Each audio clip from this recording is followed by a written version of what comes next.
नमस्कार साथियों, मैं गुड्डू चौधरी आपका स्वागत करती हूँ सरोकार एग्री इंस्टीट्यूट के डिजिटल प्लेटफॉर्म पे। जो चैनल पे नए हैं वो चैनल को सब्सक्राइब करें और बेल आइकन को प्रेस करें। इससे पहले वाली क्लास में अपन ने पढ़ा था ऊतकों की संरचना और कार्य के बारे में। उसके बाद में आज हम पढ़ेंगे पादप आकारिकी, प्लांट मॉर्फोलॉजी। पादप आकारिकी क्या होती है, मतलब पादपों की जो बाह्य संरचना होती है उसके बारे में अध्ययन किया जाता है। विज्ञान की वह शाखा जिसमें पादपों की बाह्य आकार या संरचना के बारे में अध्ययन किया जाता है उसे प्लांट मॉर्फोलॉजी कहते हैं, पादप आकारिकी। इसमें पादप के बाह्य भाग होते हैं, उनके बारे में अध्ययन करेंगे। पादप के बाह्य भाग में आते हैं जड़, तना, पत्ती, पुष्प, बीज, ये सब पादप के बाह्य भागों में आते हैं। इसमें सबसे पहले अपन पढ़ेंगे पादप आकारिकी। पादप के बाह्य लक्षणों का अध्ययन किया जाता है। जैसे हमने देखा विज्ञान की वह शाखा जिसमें पादपों के बाह्य आकार व संरचना के बारे में अध्ययन किया जाता है उसे पादप आकारिकी मतलब प्लांट मॉर्फोलॉजी कहते हैं। उसमें बाद में आता है पादप के बाह्य जो लक्षण क्या होते हैं या फिर बाह्य आकार क्या होते हैं, जैसे कि तना हो गया, जड़ हो गई, पत्ती, पुष्प, बीज, ये सब पादप के बाह्य आकार होते हैं। उसमें सबसे पहले है मूल तंत्र, रूट सिस्टम, मतलब इसके सामान्य लक्षण देखेंगे। जो जड़ होती है वो भूमिगत पादप होता है, मतलब पादप का जड़ भूमिगत भाग होता है।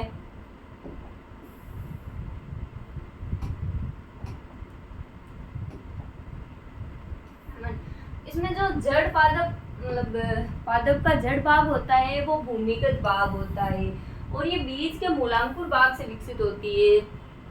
मूल होती है, बीज के दो मतलब भाग होते हैं जिसमें बीज प्रांकुर और मूलांकुर होता है, जिसमें मूलांकुर भाग से जड़ का निर्माण होता है और प्रांकुर भाग से तने का निर्माण होता है। मूलांकुर भाग से विकसित होती है। जो जड़ की गति या वृद्धि होती है वो धनात्मक गुरुत्वानुवर्ती होती है। जो गुरुत्वानुवर्ती होती है मतलब गुरुत्वाकर्षण होता है ना, उसके समान होती है। जबकि ऋणात्मक प्रकाशानुवर्ती होती है। जो प्रकाश होता है उसके विपरीत गति करती है, क्योंकि प्रकाश नीचे के मतलब ऊपर की साइड होता है और जड़ नीचे की साइड गति करती है, तो ये विपरीत करती है, इसलिए इसे ऋणात्मक प्रकाशानुवर्ती कहते हैं। और जड़ वर्णक विहीन होती है और अप्रकाशीय होती है। जड़ में कोई भी वर्णक नहीं पाया जाता है और ये अप्रकाश संश्लेषी होती है। इसके बाद में जड़ पर पर्व या पर्व संधियां अनुपस्थित होती है। जबकि जड़ होती है ना उस पर पर्व संधियां होती है वह अनुपस्थित होती है, क्योंकि जो पर्व और पर्व संधियां होती है वो तन्ने भाग पर पाई जाती है। जड़ के शीर्ष पर मूल गोप पाया जाता है जिसे रूट केप भी कहा जाता है। इसके बाद में जड़ के कार्य, जड़ के क्या क्या कार्य होते हैं। जो जड़ होती है वो जल व खनिज लवणों का अवशोषण करती है, वह पादप के तने को सहारा प्रदान करती है। जो जड़ होती है वो पादप के तना भाग होता है उसको सहारा प्रदान करती है, जल व खनिज लवणों का अवशोषण करती है। पादप के जो संचित भोजन का संग्रहण भी जड़ ही करती है। जो भोजन का संचित भोजन होता है उसका संग्रहण जड़ भाग में होता है और पादप के बढ़ती नियामक हार्मोन का निर्माण जड़ भाग में ही होता है। उसके बाद में आता है जड़ के क्षेत्र। जो जड़ का सबसे नीचे वाला क्षेत्र होता है उसे मूल गोप कहा जाता है। जो ये जड़ होती है उसमें ये जड़ पाई जाती है। इसका जो सबसे नीचे वाला भाग पाया जाता है उसे मूल गोप कहा जाता है।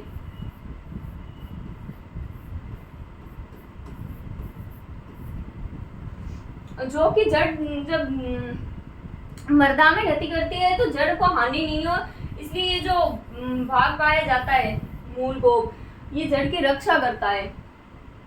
उसके बाद में कोशिका विभाजन क्षेत्र, इसके जस्ट ऊपर आता है कोशिका विभाजन क्षेत्र या विभज्योत की कोशिकाएं, जिनमें कि मतलब निरंतर व तीव्र गति से विभाजन होता है। ये वह भाग होता है जिसमें तीव्र गति से विभाजन होता है और निरंतर लगातार होता रहता है। उसके बाद में आता है कोशिका का दीर्घीकरण क्षेत्र। ये वह क्षेत्र होता है जो जड़ की लंबाई में वृद्धि करता है, मतलब दीर्घीकरण क्षेत्र होता है। इसी में ही यहाँ पे दीर्घीकरण क्षेत्र पाया जाता है। इस भाग में ही लंबाई में वृद्धि होती है।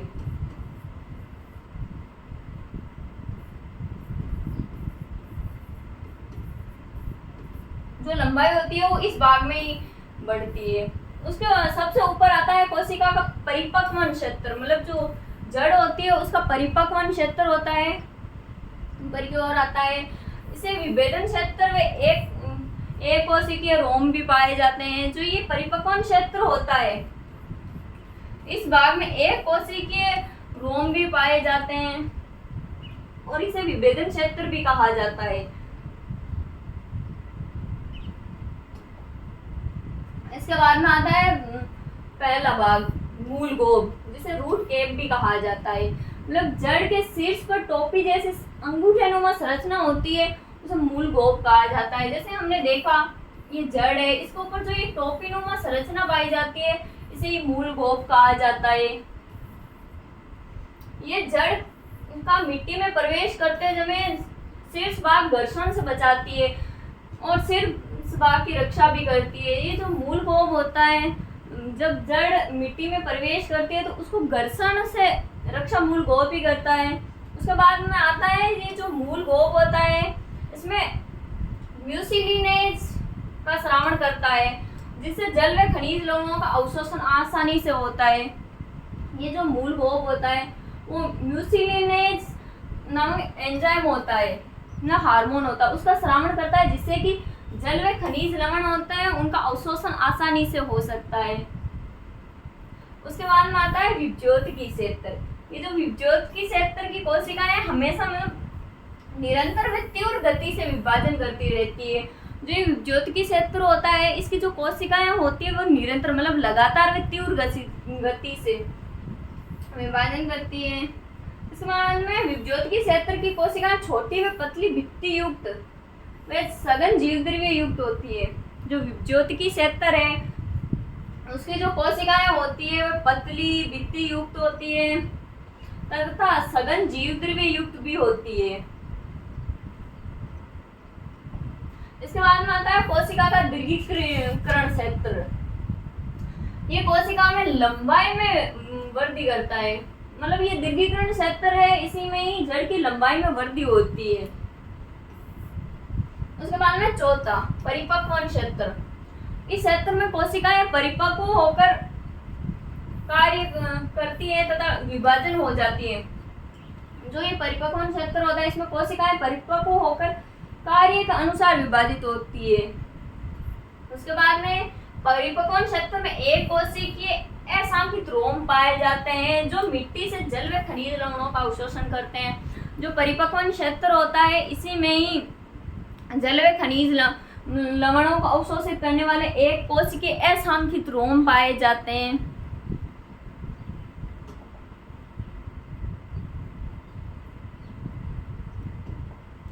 इसके बाद है जड़ के प्रकार।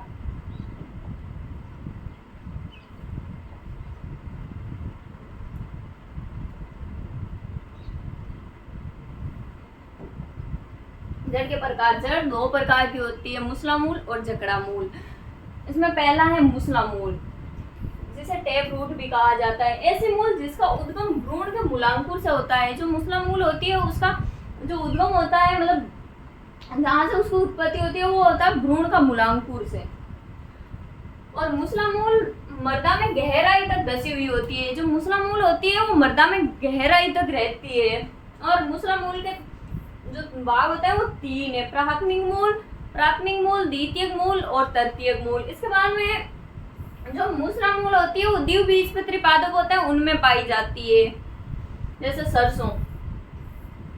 उसके बाद में आती है जकड़ा मूल, जिसे रेशेदार मूल भी कहा जाता है।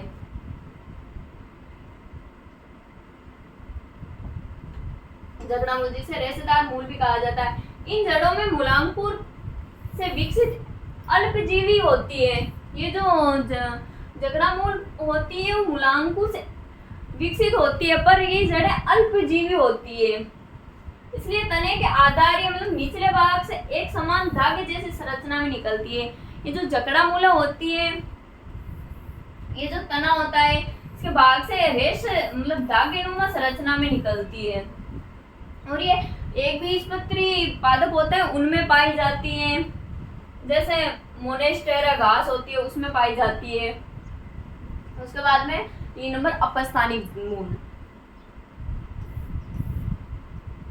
अपस्थानीय मूल्य होती है इनका उद्गम मतलब भ्रूण के मूलांकुर भाग के अलावा पादप के किसी भी भाग से जिस मूल का निर्माण होता है उसे अपस्थानीय मूल कहा जाता है। ये भ्रूण के मूलांकुर भाग के अलावा मतलब पादप के किसी भी भाग से निर्माण होता है, चाहे वो तना हो चाहे पत्ती हो, किसी भी भाग से।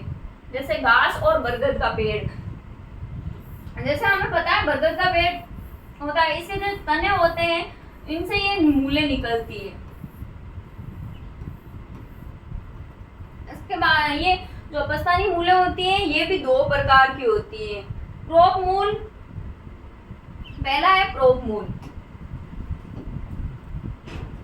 ये क्षैतिज शाखाओं से लटकी हुई रहती है, जो मतलब पादप का ये भाग है, इसमें तना होता है, ये ऐसा क्षैतिज भाग में लटकी हुई रहती है जो प्रोप मूलें होती है, तथा मृदा के संपर्क में आकर पादप को सहारा देने का कार्य करती है। ये जो प्रोप मूलें होती हैं ये मतलब पादप होता है उसके क्षैतिज भाग से निकलती हैं तथा मृदा में धंसकर वृक्ष को सहारा देने का कार्य करती है। स्तंभीय प्रोप मूलें जैसे कि बरगद में। इसके बाद में दूसरी स्टील मूल, ये निचले नोड से तिरछी मूलें निकलती है। जो ये स्टील मूल होती है ये निचले नोड मतलब जो तने का निचला भाग होता है इसमें ये जो नोड पाए जाते हैं इनसे ये जड़ें तिरछी निकलती है तथा ये जमीन में पहुंच जाती है और अतिरिक्त सहारा प्रदान करती है। जैसे मक्का और गन्ना अपन ने देखा मक्के में तिरछी मूल मतलब नोड होती है, उनसे ये जड़ें निकलती है और मृदा में धंसती है। उसके बाद में ये तने को सहारा देने का कार्य करती है। उसके बाद नेक्स्ट टॉपिक है जड़ का रूपांतरण। जो जड़ें होती हैं उनका रूपांतरण, यदि कोई जड़ समान कार्य करने के अलावा किसी अतिरिक्त कार्य को करने के लिए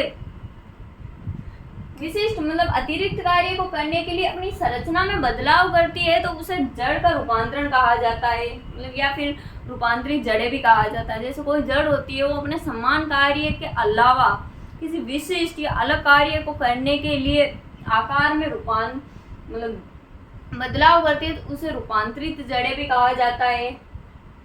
इसमें पहली है मूसला मूल।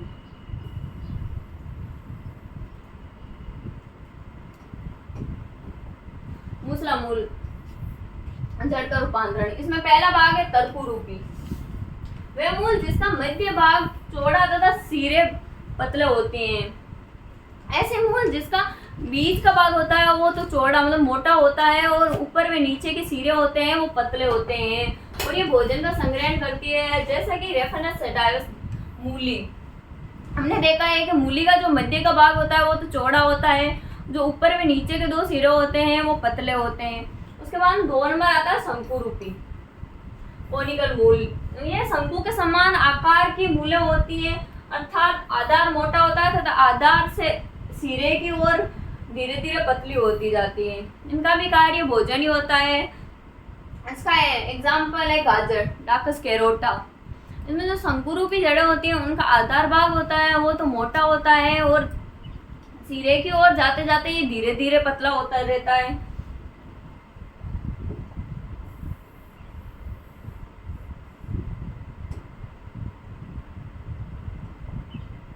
उसके बाद में तीसरी कुंभी रूपी, मतलब ये जो कुंभी रूपी रूपांतरण है इसमें जो आकार होता है वो मटके के समान होता है।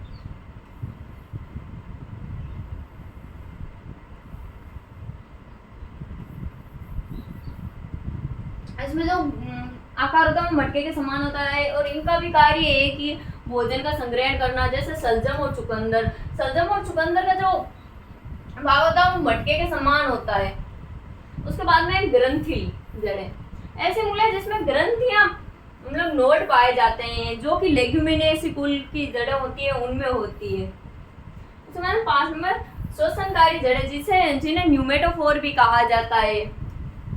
मतलब दलदली क्षेत्रों में लवण की सांद्रता अधिक होने की वजह से पादप की जड़ें होती है श्वसन के लिए ऊर्ध्वाधर रूप से वृद्धि करती है। तथा बाहर निकलती है। इन जड़ों को न्यूमेटोफोर भी कहा जाता है। इनका कार्य श्वसन में होता है।